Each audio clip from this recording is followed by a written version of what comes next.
Greetings, everyone. It's IT2. I just went off the camera there. It's T2 again.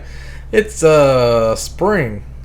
It's that time again of the year where I go out in the woods and become a druid, and I look for mushrooms and fish and do all kinds of wild stuff like a wild woodsman. So today I just got back from fishing and more mushroom hunting, and first of all, let me say I barely made it back to the house without pooping my pants because I got out there and I was looking for the mushrooms and I realized I needed to poop real bad. And it's too early for leaves to grow on the tree, so there's nothing to use as toilet paper. So I just kind of had to hold it. And pretty much I did some fishing because, like, in the wintertime, I was at the lake, and they lower the dam, or they let more water out, or they do something where the water level goes down on one part of the lake, and you can, like, walk out on it. I think I might have already showed you guys some pictures of where I'd found, like, these little boxes that people put out there, or, like, huts. They're kind of like things for fish to get in, like, for structure, and they make their nests and stuff. So then, like, found, like, these little reflectors that they put on the tree that they can know where those things are once the water comes back up. So then they know they got this secret, like, crappie hole. They know where the fish are going to be. So I went there. I took my fishing pole to look for dryland fish, is what we call those morel mushrooms. It's kind of weird because I was also going to go fishing, and I got down there and started doing a little fishing. Didn't find any mushrooms. And while I was fishing, another dude, I think he might have had somebody with him because he was talking. He might have been talking on the phone. But he came through the same way I came. So if I'd stopped to take a shit on a log, he probably would have like ran into me. It would have been really embarrassing. But you may notice I've got a couple of new books here I've just bought. The Institute and Ready Player 2 by Ernest Cline. And I'll probably be reading that one next. And then I might do another Game of Thrones before we hit the Institute after I read it. I'm reading it right now. I need to do another T2 book report on the Feast for Crows that I finished. And I'm also reading Time and Again or something like that. Anyway, I also wanted to, like, when I was coming back from the mushroom hunt, I was like coming down the road and I see this kid, kind of like a young adult, I guess. He was walking the same direction I was going. Went a little bit farther up the road and I see another kid coming down the road on the same side, the opposite direction. So I was like, oh, these two guys are going to meet. Made me want to, like, turn around and, like, sit in the middle and, like, watch when they got to each other, like, what they did. Like, I don't know if they knew each other. Maybe they're just, like, random dudes. Do the head nod. That would have been something to observe. Some human interaction. I thought it was funny. Anyway, on the way out, interestingly enough, remember how I found that worn beer that time? And then this is a totally different fishing hole. Look what I found. We'll do a little show and tell. This is a kind of a clickbait because this isn't a worn beer. It's a worn Dr. Pepper, a regular Dr. Pepper. It's just so old and faded. It's a silver bullet. Look at it. Unopened. Dr. Pepper. So you're probably thinking, oh, T2, don't drink that. That's gross. Look, you can still see the dirt on the bottom of it and stuff. I haven't, it's not even cold. I haven't put it in the fridge or anything. But here we go. There's nothing in it. Oh shit, there is something in it. Fuck. God damn it, gross. Oh my god. I think it's just water. But it's like lake water. It's basically empty. Did I think in my keyboard? Yeah, there's like nothing in this. I don't know how this happens. Like, cans that are unopened, they end up in the water somehow. And it must have a pinhole in it. Maybe like right there. Maybe that's a tiny pinhole where the water, the drink came out in the lake. I want to clean this up, but now I'd have to pause the video, so I guess we're going to have to keep going. Okay, so anyway, I was luring you into a little bit of a show and tell. I'm going to show you some of the stuff I found out there.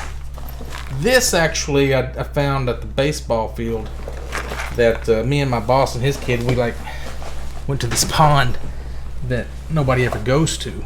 And where do I have this even at? I didn't even set this up right. I'm about to show you guys.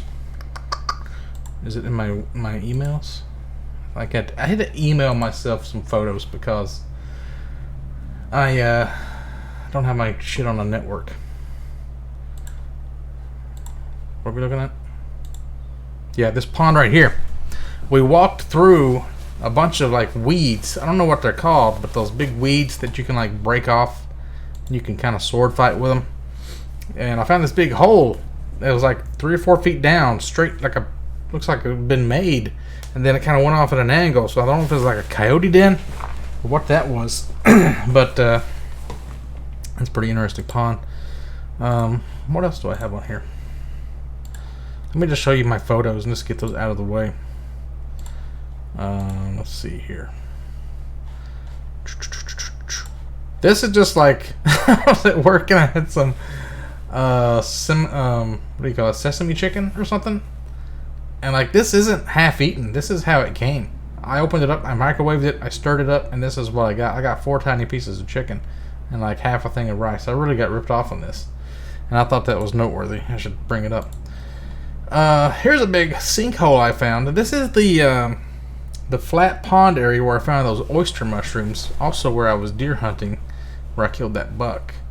So these weeds used to all be sticking straight up, right? Like here now it looks like a tornado or an alien craft has come and made a crop circle. They're all like laying flat.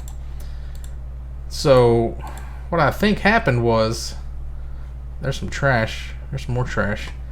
I think this whole area, we had a bunch of rain. I think it filled up, so it actually was a pond again. But then because of that hole, it all drained out and made like a whirlpool, and all the water just flattened all the weeds. So here's what it normally looks like. The whole thing is full of these kind of things. This is also kind of the same kind of weeds we had to go through, but the bigger ones, like cornstalk sized ones of this, to get to that pond. But now it's all like totally like a crop circle with a hole in the middle. It's like a big drain plug. And this is actually one of the trees that I found those oyster mushrooms on. So I don't know what kind of tree that is, but that's the kind that they grow on. And then this is a dead cow that I found kind of on somebody else's land here where my friend lives, where I used to live, because he bought our house. And this is some deer tracks. This was down there where I was deer hunting. Yeah, pretty big ones too. So that's all I emailed myself. There's supposed to have been some Google links. Are these all the same pictures? Yeah, okay. So also, here's a photo of, let me see, how do I add this? Dun, dun, dun, dun, dun. Bear with me. Dun, dun, dun, dun, dun. Yeah, this is a photo I got off my grandma. It's been on her wall for years, and she started just giving me all these old childhood photos of myself. I don't know why. I think she's like, she senses the end is near or something, and she's like started to like give away photos, but like I don't need a bunch of pictures of myself when I was a baby. So I said, oh, can I have this thing? And she's like, yeah, sure, take it. And I'm like, okay. So I'm gonna like try and restore it, because it's not supposed to look like that. It looks like this. If you can see on the edge, did that show up? Yeah, on the edge. This is the blue. This is how it's actually supposed to look, and this is where she's had like a wood stove all her life, and like the smoke has tinted it yellow. So I'm gonna try to do like one of those Baumgartner restoration videos and like try to restore it. But I keep reading different things. People say use soap and water. People say don't ever use water. People say don't use any kind of what do you call those things, the solutions that he uses, like acetone or something like that, because it's gonna like pull the paint off. But this is like a print that my mom and dad got my grandma like 30-40 years ago, probably at like a Walmart or something. But it looks pretty dope, and it's huge. It's a big picture. I also have like one of those try pictures of like morel mushrooms coming in the mail. Or at that same time I ordered those Amazon books. So that's pretty cool. And I got a picture of my dog. Just licking her nose. Kind of stupid. But I got this picture. This is a sycamore tree. Wait, why is that not showing up? Is it this? Yeah, here we go. I don't know why I had to do it like that. But if I zoom in on this, does that show up? Nope, that changes the photo. But like there's these like red streaks that go like off to the side of this tree. Like both of these branches here, they have these weird red streaks. I don't know what they are. Can I zoom with this? Oh, there we go. You zoom on in there. Look at that shit. What is that? What am I looking at here? I've never seen that before. It looks like blood almost. Look at that. It looks like something bled right there and it just like dripped down the tree. So weird.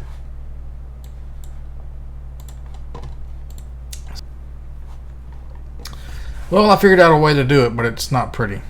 So this is a tree that I found that I guess somebody had a barbed wire fence when the tree was very young and is now going straight through the middle of the tree.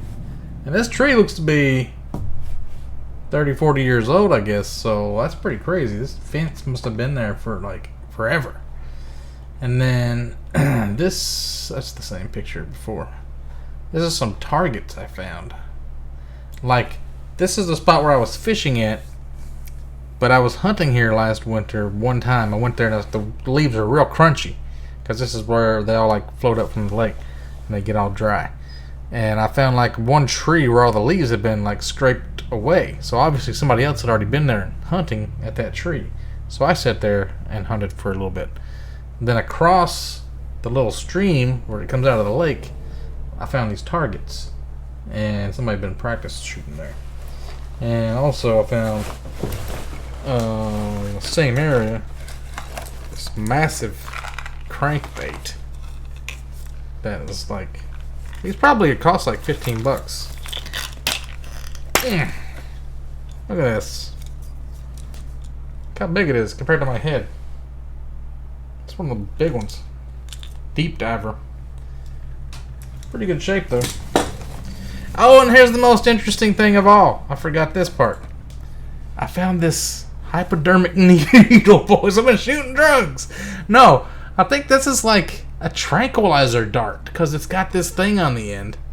Like feathers almost, like you would shoot from a gun. And then, I don't know if this is used to like tag deer or like, yeah, maybe you put a deer to sleep with this. Thunk, and you put a tag on him or something. Look at the end. It's got like a little hypodermic needle in the end. It's like a big old tube of stuff, so it must be like a lot of drugs in it. Or it had a lot of drugs in it. It's got a little rattle. Maybe there's still some drugs in it. I don't know. I'm going to take this to work and show my boss. I think it's interesting. Yeah, that's all my stuff for my show and tell. Hope you've enjoyed it. I think all my lake water is dried on my hand already, so it should be good.